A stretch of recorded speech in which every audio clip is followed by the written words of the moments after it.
남과 북이 갈라지게 되고 이제 북쪽 이스라엘은 여로보암이 왕이 되어서 통치를 하게 됩니다. 그런데 처음부터 잘못된 길을 가게 되지요. 오늘 우상을 금송아지를 만들어서 우리들을 인도한 신이라고 이렇게 주장을 하고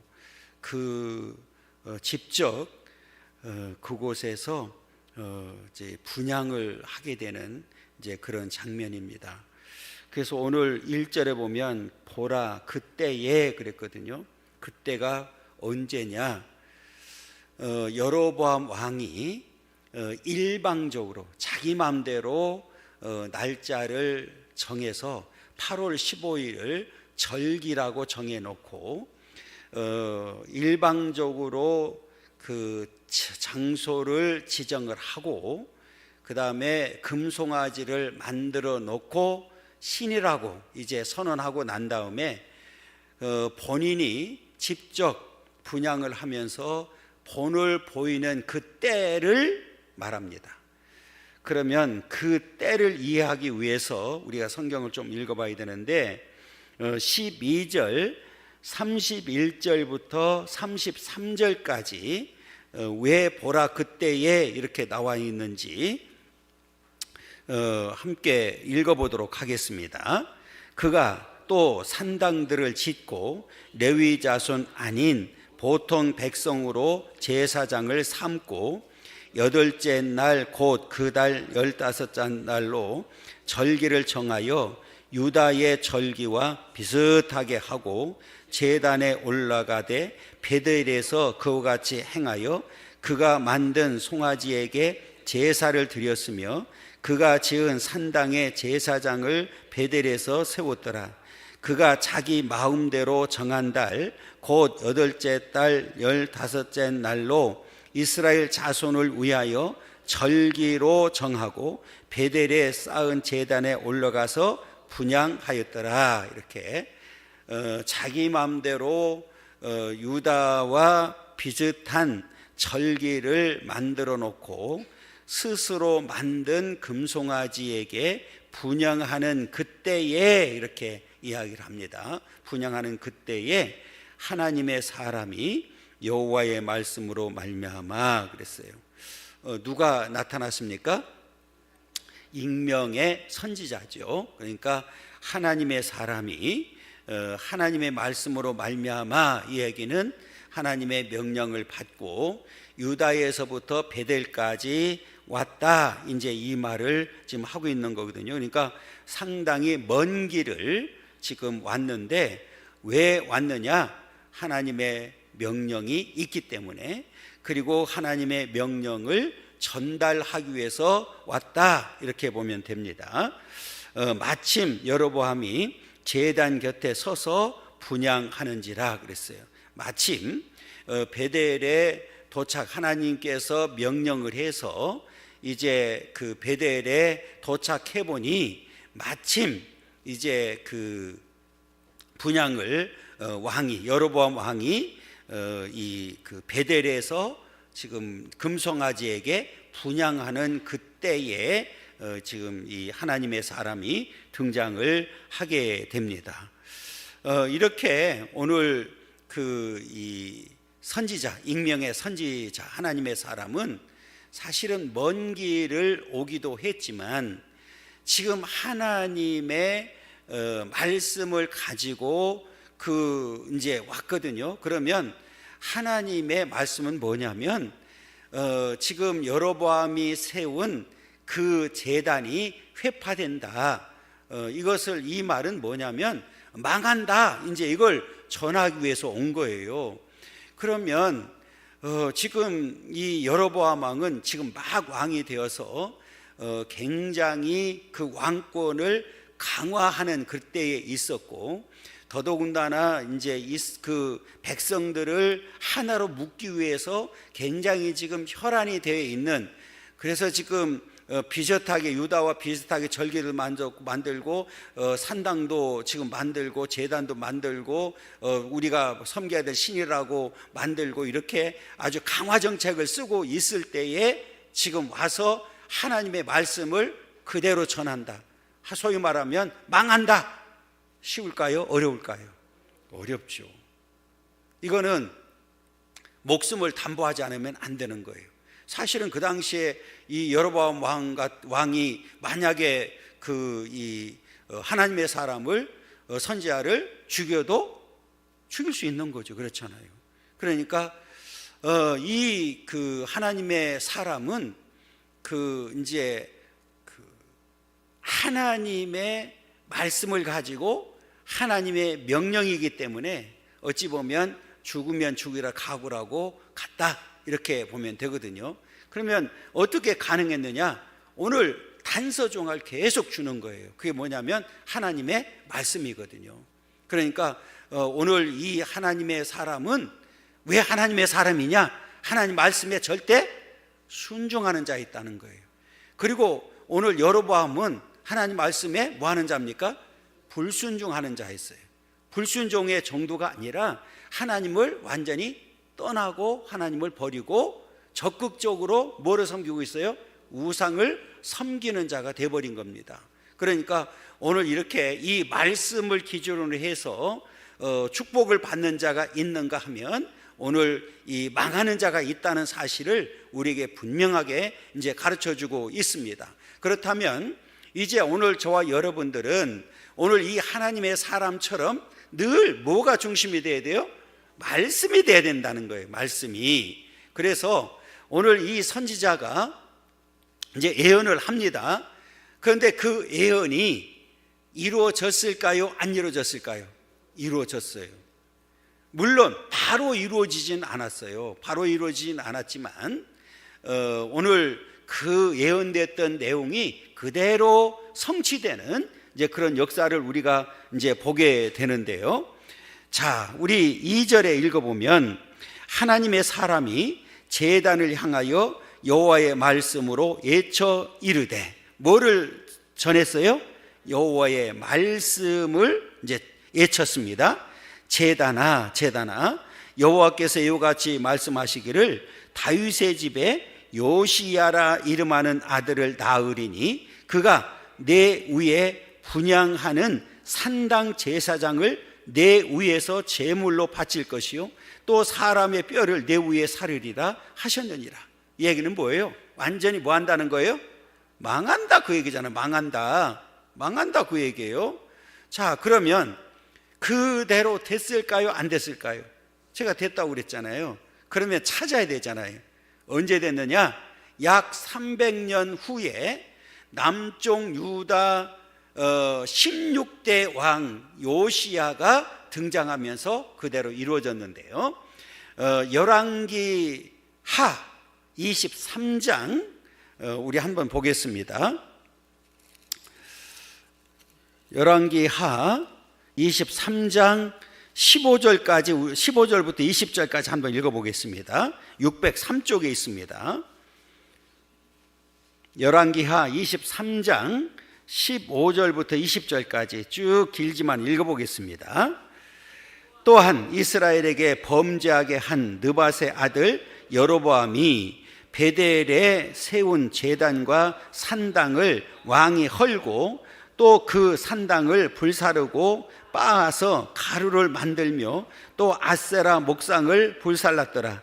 요시야가 몸을 돌이켜 산에 있는 무덤들을 보고 보내어 그 무덤에서 해골을 가져다가 제단 위에서 불살라 그 제단을 더럽게 하니라. 이 일을 하나님의 사람이 전하였더니 그 전한 여호와의 말씀대로 되었더라.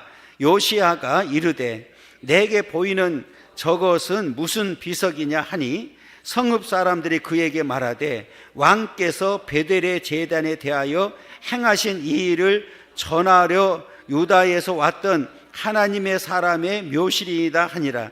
이르되 그대로 두고 그의 뼈를 옮기지 말라 하매 무리가 그의 뼈와 사마리아에서 온 선지자의 뼈는 그대로 두었더라.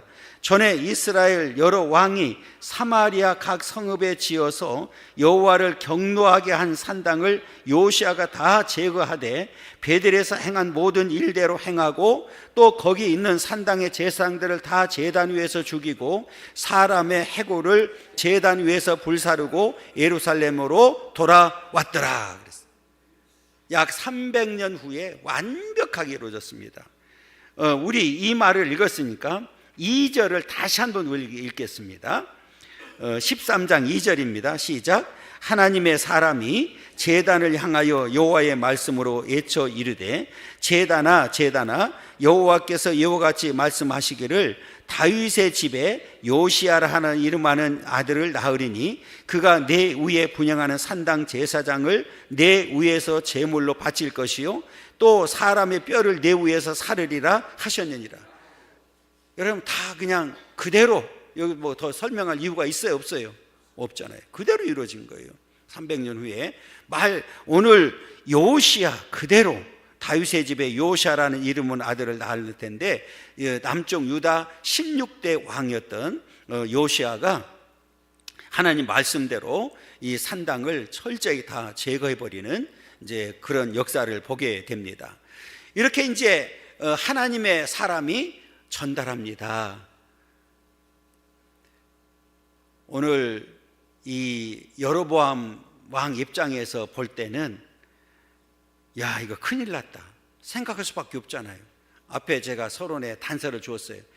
지금 강화 정책을 하고 있거든요. 백성들을 하나로 묶고 이 제단을 중심으로 해서 이 우상을 중심으로 해서 하나가 되어야 되는데 아니 하나님의 사람이 나타나 가지고 다 망한다고 이렇게 이제 해파된다고 전하니까 기가 막힌 일이 벌어지잖아요. 그러니까 분양하다 말고 야 저놈 잡아 그런데 그 손이 어떻게 됐어요? 양반들이 어떻게 됐냐니까 3절 읽어봐 3절. 그날에 그가 징조를 들어 여호와를 이르되 이는 여호와께서 말씀하신 징조라 제단이 갈라지며 그 위에 있는 재가 쏟아지리라 하며 4절입니다. 여로보암 왕이 하나님의 사람이 베델에 있는 제단을 향하여 예쳐 말함을 들을 때에 제단에서 손을 펴며 그를 잡으라 하더라. 그를 향하여 편 손이 말라 다시 거두지 못했다. 아니 그냥 놔뒀어야 되는데 그러면 왕이 빼쩍 말라가지고 손 이러고 다녀야 되잖아. 이러고 피우지도 못하고 두르지도 못하고. 지금 두 가지를 얘기했어요. 지금 징조로 보여준다.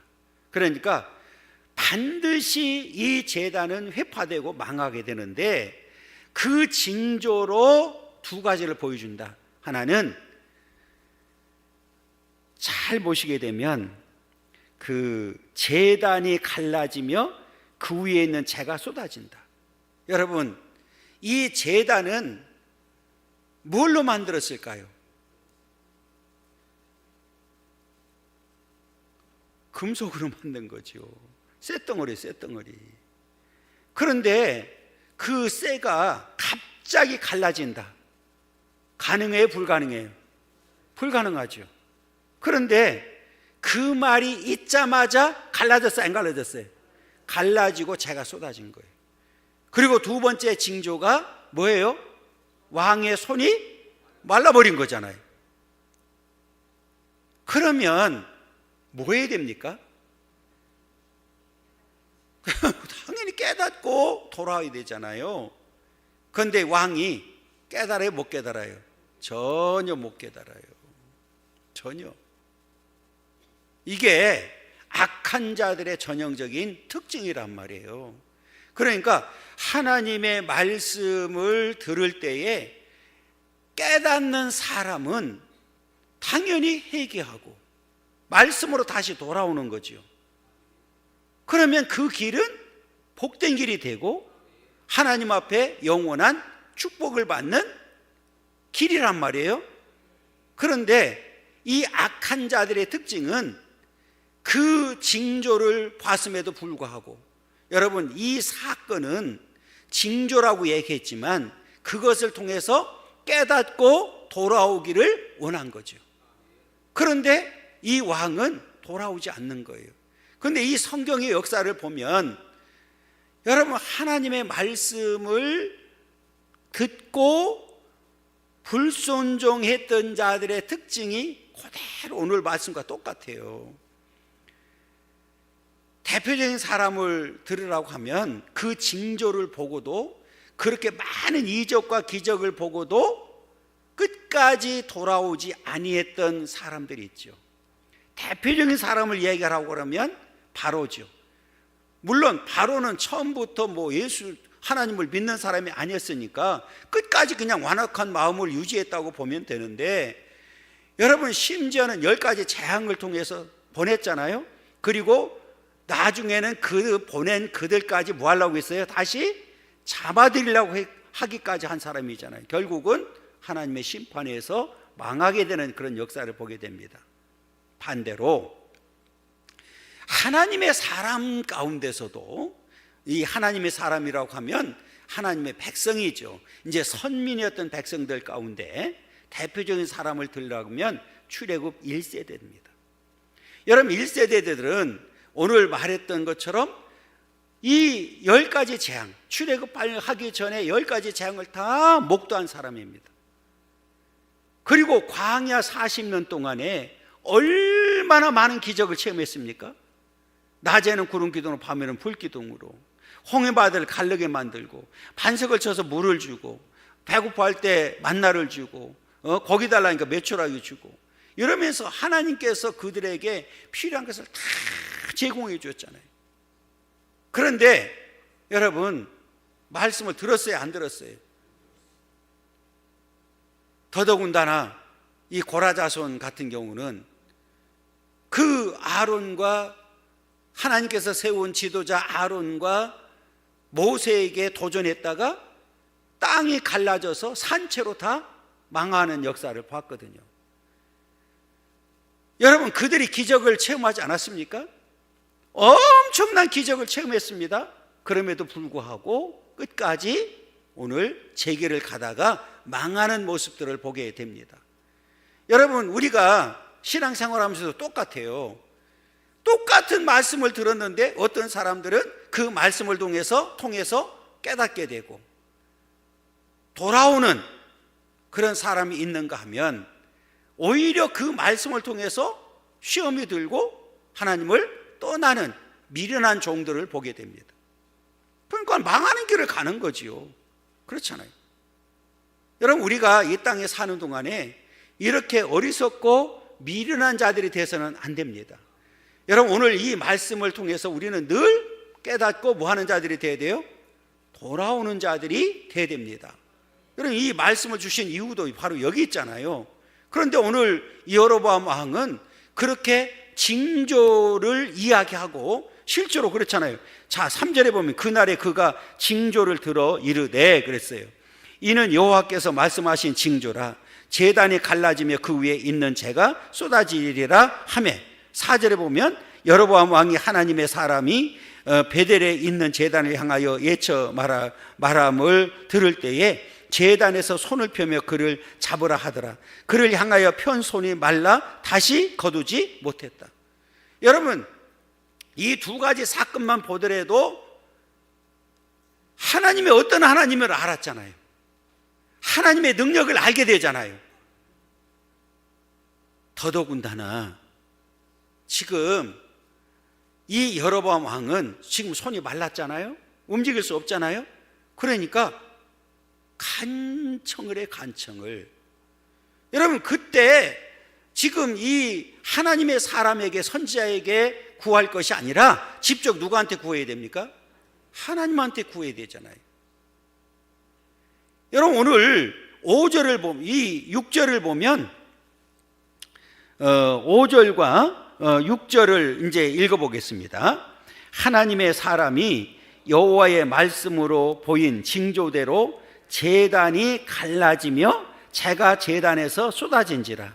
왕이 하나님의 사람에게 말하여 이르되 청하건대 너는 나를 위하여 내 하나님 여호와께 은혜를 구하여 내 손이 다시 성하게 기도하라. 하나님의 사람이 여호와께 은혜를 구하니 왕의 손이 다시 성하도록 전과 같이 되니라. 나 같으면 기도 안 해줬어. 아니, 하나님의 사람, 기도해 준 거예요. 그런데 제가 이제 말하고 싶은 게 있어요. 그게 뭐냐면, 이 말을 보면 이 사람이, 이 여로보암 왕이 얼마나 하나님을 철저하게 애면하고 살고 있는지를 보여주는 거예요. 이 6절 중간에 보면, 자 보세요. 이르되 청하건대 너는 나를 위하여, 누구 하나님? 내 하나님이 아닙니다. 내 하나님 여호와께 은혜를 구하여. 내 하나님입니다. 내 하나님. 그러니까 나를 위해서 기도해 주는데 내 하나님께 기도하라는 거예요. 지금 내 하나님께 은혜를 구하라는 거예요. 여러분, 지금 이 상황 됐으면, 지금 징조로 이렇게 단이 이제 깨져서 재가 쏟아진다, 그대로 쏟아졌잖아요. 그리고 두 번째, 지금 손이 마른 상태에 있잖아요. 그리고 지금 기도해서 나았잖아요. 그러면 어떻게 돼요? 이게 하나님의 말씀을 떠나서는, 하나님을 떠나서는 우리가 이렇게 망할 수밖에 없구나. 그리고 당장 하나님 앞에 뭐 해야 돼요? 돌아와서 내 하나님이 아니라 누구의 하나님이 돼야 돼요? 내 하나님이 돼야 되잖아요. 내 하나님께 은혜를 구해야 되잖아요. 그런데 너는 나를 위하여, 나를 위해서 내 하나님께 구해달라는 거예요, 지금. 그런데 이 하나님의 사람이 그 말을 또 듣고 기도해요. 그랬더니 그 마른 손이 정상으로 돌아오는 역사를 보게 됩니다. 여러분, 이렇게 큰 은혜를 체험했어요. 하나님의 큰 기적을 체험했어요. 여러분, 이렇게 완악한 사람은 그렇게 많은 이적을 체험했음에도 불구하고 돌아와요? 안 돌아와요? 안 돌아온다는데 문제가 있는 거예요. 그래서 성경에 보면 기적을 쫓는 사람들은 그게 진짜가 아닙니다. 그렇잖아요. 그러니까 오늘 하나님의 사람처럼 항상 뭐를 붙들고 살아야 돼요? 하나님의 말씀입니다. 말씀. 여러분, 이 말씀이 우리에게 힘이 되고 능력이 되는 줄 믿습니다. 그리고 이 하나님의 사람에게 하나님께서는 그냥 보내지 아니하고 능력을 주어서 보낸 거예요. 그런데도 오늘 여로보암 왕은 전혀 깨닫지 못합니다. 그리고 이 여로보암 왕이 이제 이 왕이 하나님의 사람을 해유하려고 자기 집으로 초대를 합니다. 그런데 오늘 이 하나님의 사람은 이런저하에 거절합니다. 왜 거절했을까요? 여러분, 먼 길에서 왔으니까 우리 집에 가서, 내 집에 가서 조금 쉼도 얻고 내가 보상도 해주고 싶다. 만약에 그 말을 듣고 이 하나님의 사람이 그대로 했다고 하면, 만약에 이 사람이, 왕이 그를 그 집에서 죽일 수도 있고, 또 하나는 그 가는 순간에 백성들이 어떻게 생각했을까요? 지금 하나님 말씀을 예언했던 것을 그대로 백성들이 믿을까요? 아니면 이제는 그냥 그렇게 전달을 했고 이제는 그냥 적당히 했나 보다, 이런 생각을 할 수 있잖아요. 지금 이 하나님의 사람은 철저하게 앞에 말씀드렸던 대로 하나님 말씀대로 움직이고 있는 사실을 보여주고 있거든요. 그러니까 거절할 때에도 그냥 거절하지 않아요. 오늘 9절에 보면 이렇게 얘기합니다. 이는 곧 여호와의 말씀이 내게 명령하여 이르시기를 떡도 먹지 말며 물도 마시지 말고 왔던 길로 되돌아가지 말라 하셨음이니라 하고 그랬어요. 그러니까 이미 나는 여호와의 말씀이 내게 명령했기 때문에 절대로 여기에서 나는 양보할 수가 없습니다. 타협의 대상이 안 됩니다. 그 얘기거든요. 얼마나 하나님의 말씀에 철저했는지를 우리에게 보여주고 있는 겁니다. 자, 오늘 우리 7절 한번 읽겠습니다. 왕이 하나님의 사람에게 이르되 나와 함께 집에 가서 쉬라. 내가 내게 예물을 주리라 그랬어요. 하나님의 사람이 왕께 대답하되 왕께서 왕의 집 절반을 내게 준다 할지라도 나는 왕과 함께 들어가지도 아니하고 이곳에는 떡도 먹지 아니하고 물도 마시지 아니하겠다. 야, 나는 지금 왕의 집 절반을 내게 준다 할지라도 나는 왕과 함께 갈 수가 없다. 나는 이곳에서 떡도 물도 마시지 않는다. 선언해 버리는 거예요. 왜 그랬느냐? 이미 나는 올 때부터 여호와의 명령을 받고 왔다. 나는 그 말씀을 거스를 수가 없다. 그것을 지금 전하는 거예요. 그러니까 그대로 하나님께서 명령한 대로 와서 앞으로 그 제단이 재회파된다고 하는 것을 그대로 전했고, 그 다음에 전하고 난 다음에도 그곳에서 머뭇거리지 아니하고 타협하지 아니하고 철저하게 말씀대로 그대로 돌아서는 모습을 우리들에게 보여주고 있습니다. 그러니까 이 하나님의 사람이 얼마나 말씀에 충실했고 철저했는지를 우리에게 보여주고 있는 거예요. 여러분, 우리가 이 땅에 사는 동안에 저와 여러분들이 영원히 승리하고 사는 비결은 이제 말씀으로 돌아가는 거예요. 말씀 붙들고 말씀을 의지하게 되면 오늘 저와 여러분들은 반드시 오늘 하나님의 사람이 그랬던 사실처럼 승리하게 될 줄 믿습니다. 여러분, 우리가 타협하기 시작하면 한도 끝도 없잖아요. 가끔 이제 사람들, 정치하는 사람들 이렇게 보면 뭐 때문에 감옥에 가요? 뇌물 받아가지고. 여러분, 오늘 이 하나님의 사람이 만약에 왕의 말을 듣고 갔다고 하면 뇌물을 준다고 했지만 결국은 뭡니까? 뇌물이죠, 뇌물. 그러면 뇌물 받고 나면 할 말을 할 수가 있을까요, 없을까요? 없잖아요, 없어. 그렇잖아요. 그러면 다음에 어떤 일이 있으면 가서 바르게 말할 수가 있을까요? 없잖아요. 이것을 거절한 거예요. 그러니까 여러분 한번 상상을 해보면, 앞에 제가 그랬잖아요. 먼 길에서 왔어요. 얼마나 피곤하겠어요. 그리고 지금 왕이 초청하고 더더군다나 그 다음에 지금 이 예물도 주겠다고 하는데 얼마나 혹하겠어요. 그렇잖아요. 그러니까 왕이 제안했을 때는 아이고, 먼 길에서 왔고 힘들기도 했고 그 다음에 예물도 준다고 하니까 아마 이제 따라오겠지, 이런 생각을 안 했겠어요? 그런데 이 왕의 말이 떨어지자마자 나는 여호와께서 나에게 명령했는데 나는 오던 길로 그대로 아니고 다른 길로 가라고 했고, 여기서 물도 나는 먹을 수가 없고 떡도 먹을 수가 없다, 이제 이러면서 왕의 집에 절반을 준다 할지라도 나는 할 수가 없다. 야, 정말 멋있는 사람이죠. 왜 하나님의 사람이라고 계속 강조했는지를 우리에게 보여주고 있는 거예요. 여러분, 이제 저와 여러분들이 하나님의 사람이 되었습니다. 우리 저와 여러분들도 이와 같은 믿음이 있기를 간절히 소망합니다.